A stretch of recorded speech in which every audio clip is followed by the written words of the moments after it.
네, 추석 가운데서도 이렇게 명절 가운데에도 하나님을 예배하는 것을 놓치지 않고 모이신 여러분들에게 주님의 축복이 가득하게 소망합니다. 우리가 지난 시간에 어떤 이야기를 나눴는가?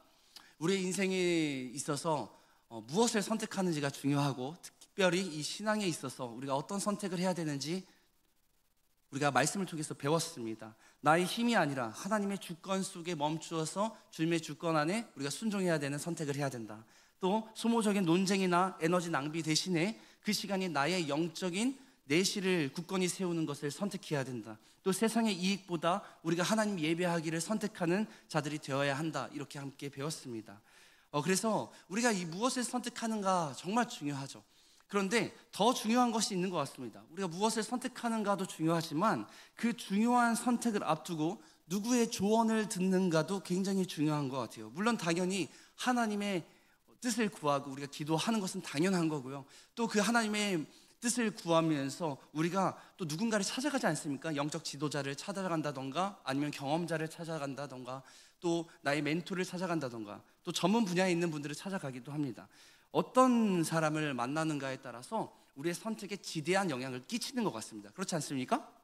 그렇죠? 그래서 여러분들도 참 고민스러울 때 친구, 선배, 또 저를 찾아오기도 하고요. 우리 부장님을 찾아가기도 합니다. 여러분, 우리가 오늘 주목할 본문에는요, 두 왕이 등장을 하는데요. 지난 시간에 한번 잘 들으셨는지 제가 한번 체크를 한번 해볼게요. 지난 시간에 이스라엘이 남과 북으로 갈라졌죠. 그래서 북쪽 이스라엘을 다스리는 왕의 이름이 무엇이었을까요? 르호보암이요? 여로보암이었습니다. 자, 남유다를 다스리는 왕이 솔로몬의 아들 르호보암이었죠. 근데 그 뒤에 이제 시간이 흘러서요, 북이스라엘은 남유다는요 이제 여호사밧이라는 왕이 다스리게 되었고요, 또 북이스라엘은 아합 왕이라는 인물이 북이스라엘을 다스리고 있었습니다. 오늘 본문이 바로 이 시대를 배경으로 하고 있다는 거예요. 남유다의 이 여호사밧 왕은요, 이전 왕들보다는 그래도 하나님 앞에서 참 순수한 신앙을 지키려고 노력했고 또 나름대로의 종교개혁을 일으켰던 사람이에요. 그리고 또 북이스라엘의 아합 왕은 여러분도 잘 아시다시피 악의 대명사라고 불릴 만큼 하나님 앞에서 악한 왕이었습니다. 아내는 이세벨이었고 또 엘리야 선지자와 맞붙었던, 여러분 기억나시나요? 바로 그 왕이 바로 이 아합 왕이에요. 여호사밧은 나름대로 하나님 앞에서 선하게 살려고 노력하고 정말 모든 우상들을 제거하고 종교개혁을 일으키긴 했지만요, 모든 선택이 하나님 앞에 합한, 하나님 마음에 흡족한 선택은 아니었던 것 같아요. 오늘 본문의 스토리를 통해서 우리가 어떻게 하면 하나님 뜻에 합당한 삶을 살아가며 또 하나님의 뜻을 무엇인지 우리가 분별할 수 있을지를 함께 나눠보길 원합니다. 오늘 본문 18장 내용을 쭉 긴 구절을 읽었는데요, 오늘 본문 이전에 17장에 보면요, 여호사밧 왕이 드디어 왕직에 즉위를 하게 됩니다. 그러면서 종교개혁을 일으켰다고 했잖아요. 그동안 남유다에 퍼져있던 모든 우상 숭배를 금지시키고 우상들을 제거합니다. 또한 율법책을 가지고 백성들에게 돌아다니면서 하나님의 말씀을 가르치게 하였어요. 오직 하나님 여호와만 내가 섬기겠노라 다짐하였던 것이에요. 우리 다 함께 17장 3절에서 4절 말씀 한번 읽어보겠습니다. 다 함께 읽겠습니다. 시작. 여호와께서 여호사밧과 함께 하셨으니 이는 그가 그의 조상 다윗의 처음 길로 행하여 바알들에게 구하지 아니하고 오직 그의 아버지의 하나님께 구하며 그의 계명을 행하고 이스라엘의 행위를 따르지 아니하였습니다. 아멘.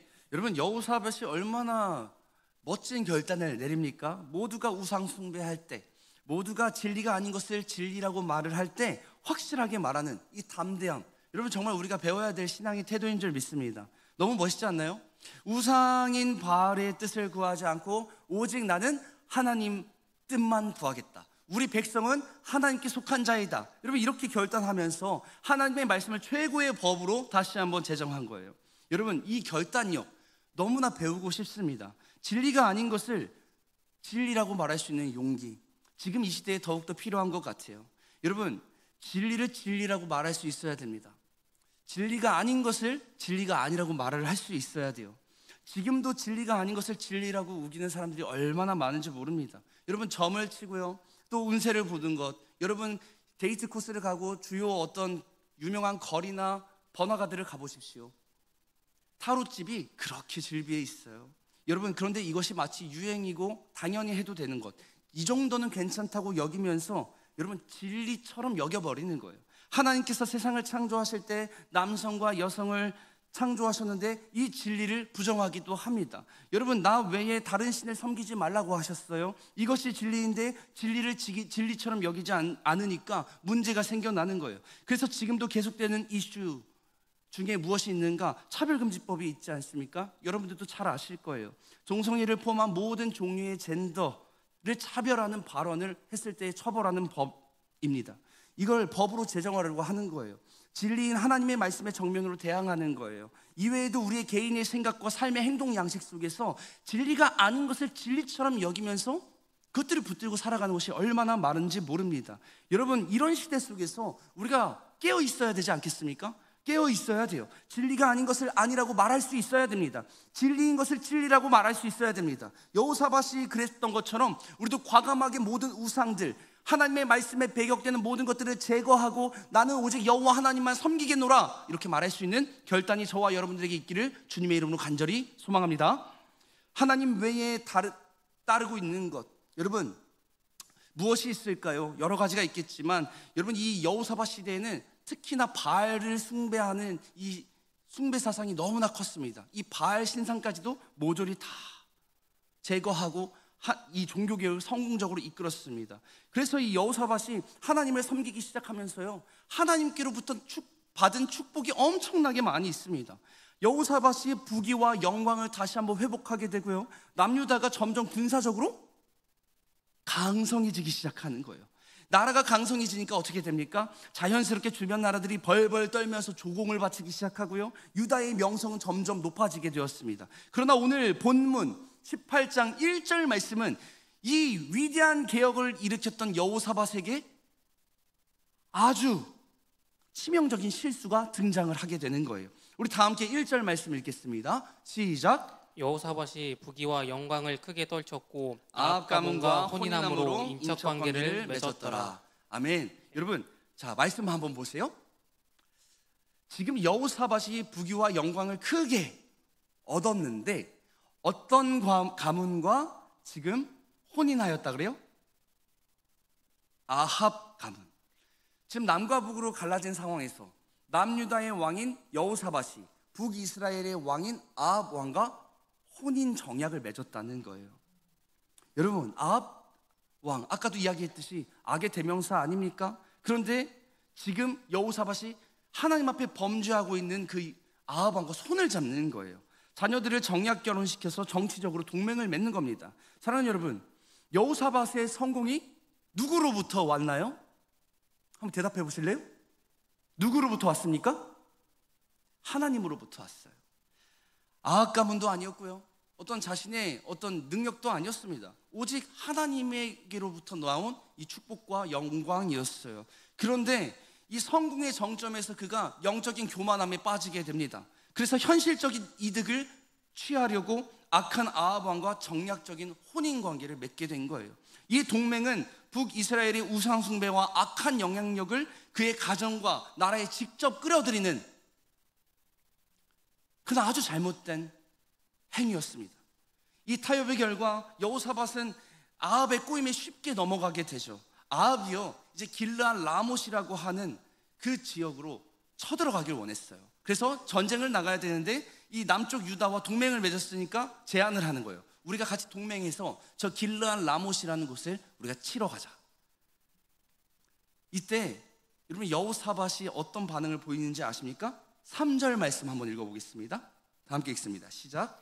이스라엘 왕 야합이 유다 왕 여호사밧에게 이르되 당신이 나와 함께 길르앗 라못으로 가시겠느냐 하니 여호사밧이 대답하되 나는 당신과 다름이 없고 내 백성 온 당신의 백성과 다름이 없으니 당신과 함께 싸우리이다 하는지라. 네, 여러분 여기 말씀을 한번 보십시오. 나는 당신과 다름이 없고 내 백성은 당신의 백성과 다름이 없습니다. 무슨 말이에요? 우리가 함께 저기 동맹을 맺어가지고 길르앗 라못 치러 가자 했을 때에 나는 당신과 같습니다. 내가 당신과 같고 나의 백성이 당신의 백성과 같으니 당연히 가야죠.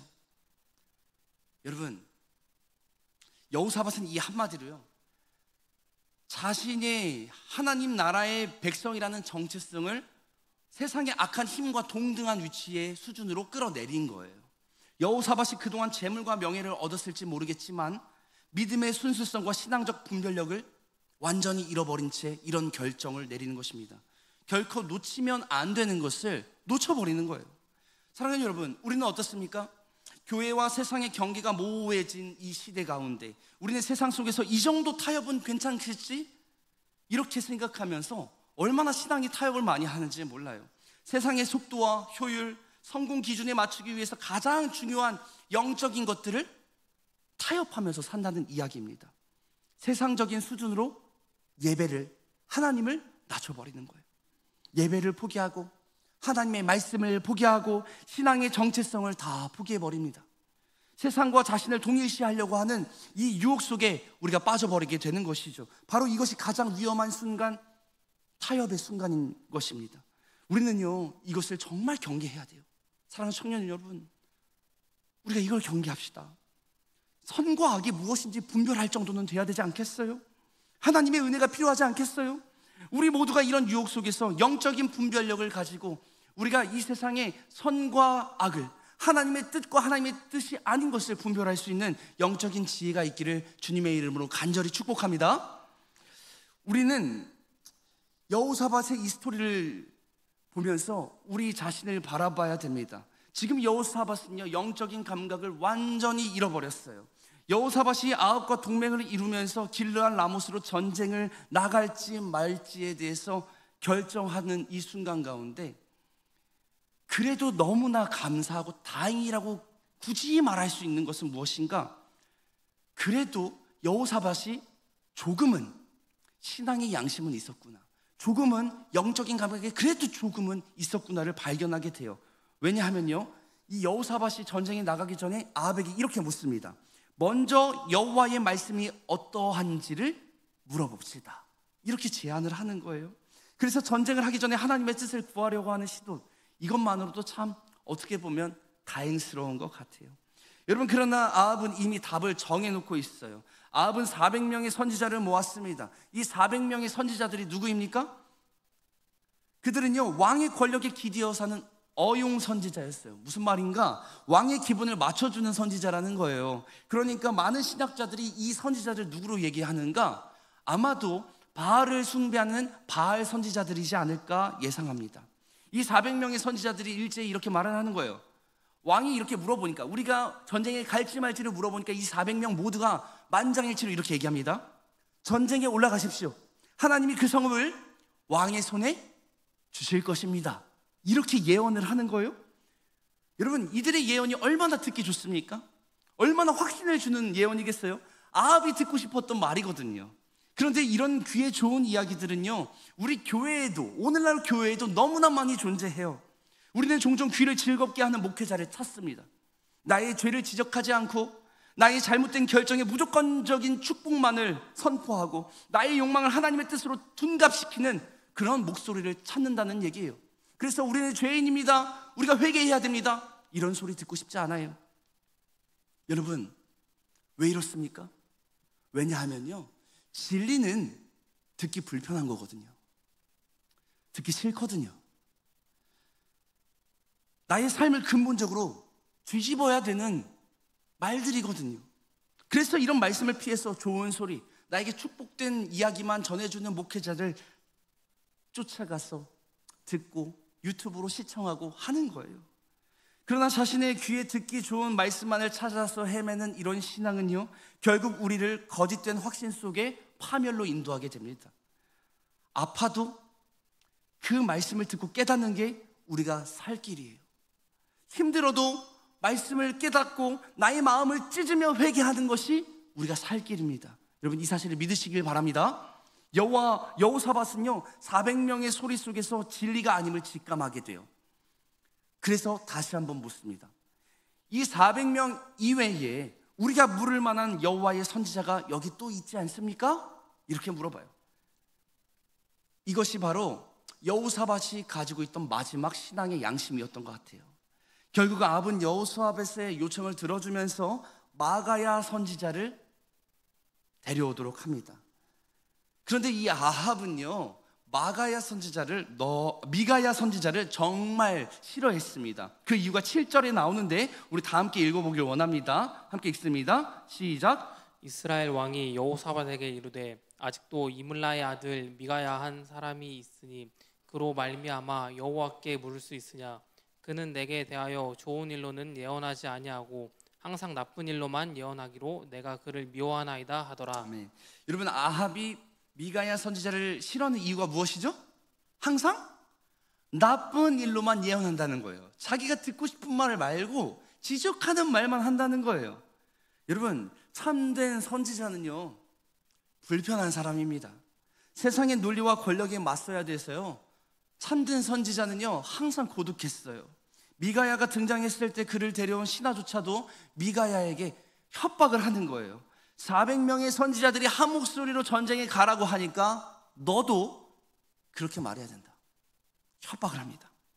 이것이 미가야에게 얼마나 많은 유혹과 시험이었겠습니까? 여러분, 사실 단 한마디만 거짓말하면 편하게 살 수 있는 거예요. 그렇지 않습니까? 올라가십시오, 전쟁에서 이길 것입니다. 그 결과는 뭐 지든 이기든 나랑은 상관없으니까 알아서 하십시오 하면서 한마디만 거짓말하고 타협하면요 편하게 살 수 있어요. 그런데 미가야는 단호하게 말합니다. 다 함께 13절 말씀 읽겠습니다. 시작. 미가야가 이르되 여호와께서 살아계심을 두고 맹세하노니 내 하나님께서 말씀하시는 것 곧 그것을 내가 말하리라. 아멘. 여러분, 자신의 목숨이 위태로운 이 상황에서 너무나도 단호하고 강단 있는 말을 하는 거예요. 내 하나님께서 말씀하시는 그대로 내가 말하겠다, 진리를 진리라고 말하겠다는 거예요. 그런데 말씀을 읽으면서요, 여러분, 이상한 점을 좀 발견하셨나요? 분명 13절에서는요 미가야 선지자가요 이렇게 말을 하는 거예요. 내가 하나님께서 말씀하시는 그대로 말하겠다, 이렇게 말했잖아요. 그런데 이상하게요 14절, 바로 다음 절이거든요. 바로 다음 절로 넘어가면 이상한 말을 합니다. 우리 함께 14절 말씀 읽어보죠. 시작. 이에 왕에게 이르니 왕이 그에게 이르되 미가야야 우리가 길르앗 라못으로 싸우러 가랴 말랴 하는지라. 이르되 올라가서 승리를 거두소서. 그들이 왕의 손에 넘긴 바 되리이다. 여러분, 잘 보세요. 미가야 선지자한테 배신당한 느낌이에요. 지금 무슨 얘기가 나와야 정상적인 것 같으세요? 올라가지 마소서가 정상적인 얘기 아닐까요? 그런데 지금 미가야 선지자는요 올라가세요, 승리를 얻을 것입니다, 이렇게 400명의 선지자들과 똑같이 얘기를 하고 있다는 거예요. 여러분, 도대체 왜 이러는 걸까요? 왜 이러는 걸까요? 미가야 선지자가 왕의 신하 앞에서는 센 척했고 왕 앞에서는 두려워 떨면서 왕이 듣기 좋은 말을 한 것일까요? 자신의 목숨에 위협을 느낀 것일까요? 아니면 원래 미가야 선지자가 앞뒤가 다른 이율배반적인 선지자여서 그랬을까요? 사실 이 미가야 선지자의 말은요 진정한 예언이 아닙니다. 오히려 왕과 400명의 선지자들을 지금 풍자하고 조롱하고 있는 거예요. 아합 왕이 이미 마음을 정해놓고 전쟁에 나가기로 답을 결정해 놨잖아요. 하나님의 뜻을 구하지 않고 자신의 결정에 하나님의 축복이라는 도장을 찍어줄 사람이 필요했던 거예요. 미가야는 아합의 의도를 정확히 알고 있었어요. 그래서 미가야가 이 왕이 듣고 싶은 말을 그대로 그냥 읊어준 겁니다. 조롱하면서요. 왕이요, 당신은 진실을 원하지 않지 않습니까? 당신이 원하는 답은 바로 이것 아닙니까? 그냥 가세요. 그냥 올라가세요. 여러분, 이렇게 비꼬면서 강력한 수사법을 사용하는 거예요. 그래서 이 의도를 아합 왕이 너무나 잘 알고 있었죠. 그래서 이렇게 반응을 하는 겁니다. 15절 말씀. 내가 몇 번이나 내게 맹세하여야 내가 여호와의 이름으로 진실을 말할 것이냐? 미가의 이 비꼬는 이야기를 듣고 화가 난 거예요. 진실을 말해라, 지금 이 말입니다. 아합은 미가야의 톤과 태도를 보고 자신을 조롱하고 풍자하는 것을 즉시 알아차렸어요. 그리고 미가야에게 진실을 말하라고 지금 강요하고 있는 것이죠. 따라서 미가야의 이런 말은요, 앞뒤가 맞지 않는 모순이 아니라 아합과 400명의 선지자들을 질책하는 영적인 퍼포먼스였다는 사실이에요. 이런 말로 쓰디쓴 진실의 무게를 더욱 강력하게 사용하는 것입니다. 그리고 이어서 이제 진짜 하나님의 뜻을 예언합니다. 그 예언이 무엇인가? 첫 번째는요, 바로 이런 예언이에요. 패배의 예언입니다. 우리 다 함께 16절 말씀 읽겠습니다. 다 함께 읽습니다. 시작.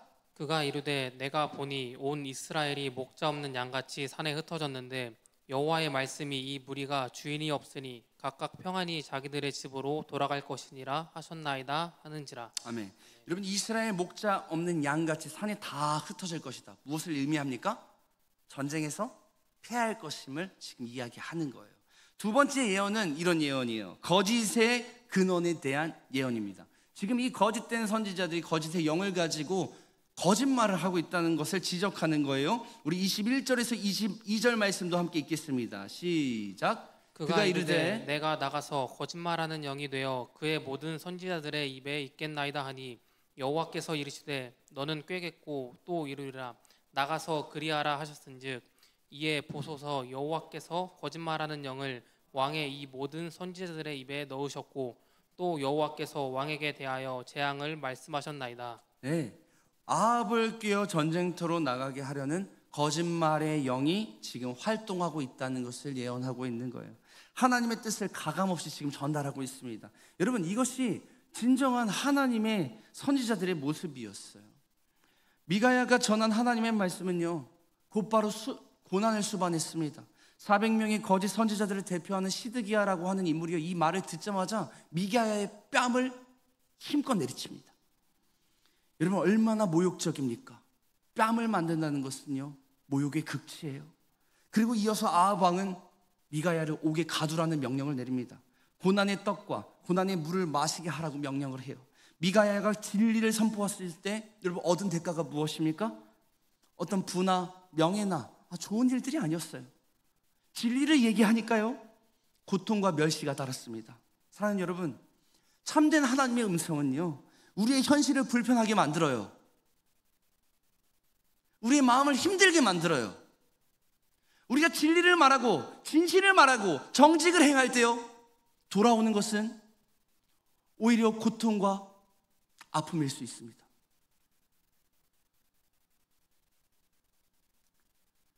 그러나 미가야는요, 그 고난을 기꺼이 짊어졌어요.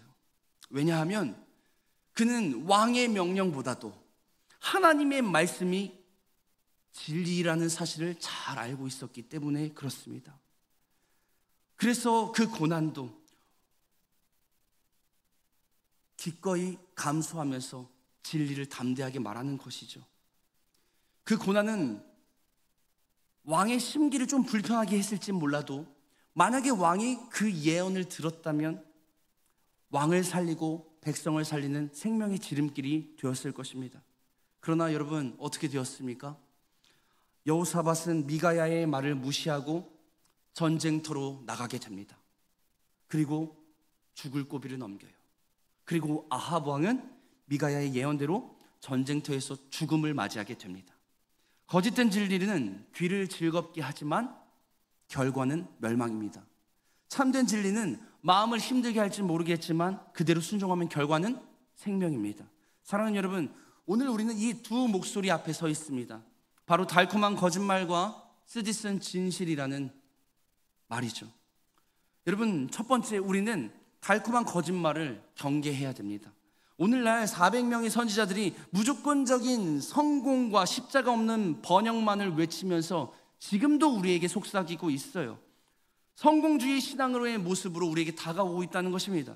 그들은 우리의 죄와 이기심을 지적하지 않고 단지 우리의 계획에 축복 도장을 찍어주길 원하며 안주하게 만든다는 사실이에요. 우리는 이러한 귀를 즐겁게 하는 소리가 아니라 정말 마음을 쪼개는 하나님의 말씀 앞에 우리가 바로 서야 될 줄 믿습니다.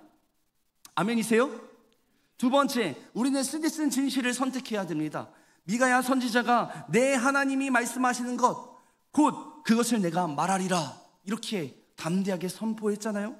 이 고백은 고난의 떡과 물을 감수하는 용기를 필요로 합니다. 우리 그리스도인의 삶은 세상과 타협하면서 편안해지는 삶이 아니라 미가야처럼 진리를 붙들고 홀로 서는 거룩한 고독을 선택하는 것입니다.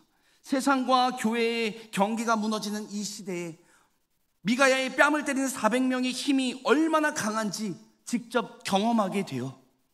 그러나 오직 하나님의 말씀만이 영혼을 살리고 교회를 살리고 이 시대를 살리는 유일한 길임을, 유일한 능력임을 여러분 믿으시길 바랍니다. 진리의 말씀을 붙들면서 사는 것이 생명의 길이고 예수의 길임을 여러분 믿음으로 반응하는 저와 여러분들 되기를 주님의 이름으로 간절히 축복합니다. 미가야 선지자가 말했던 것처럼 내 하나님이 말씀하시는 것, 곧 그것을 내가 말하리라. 참된 진리의 목소리에 귀를 기울이고 우리 모든 그리스도인들이 진리를 진리라고 말할 수 있는, 진리가 아닌 것을 진리가 아니라고 말할 수 있는 참된 믿음의 신앙의 길을 걷는 우리 모두가 되기를 주님의 이름으로 간절히 소망합니다.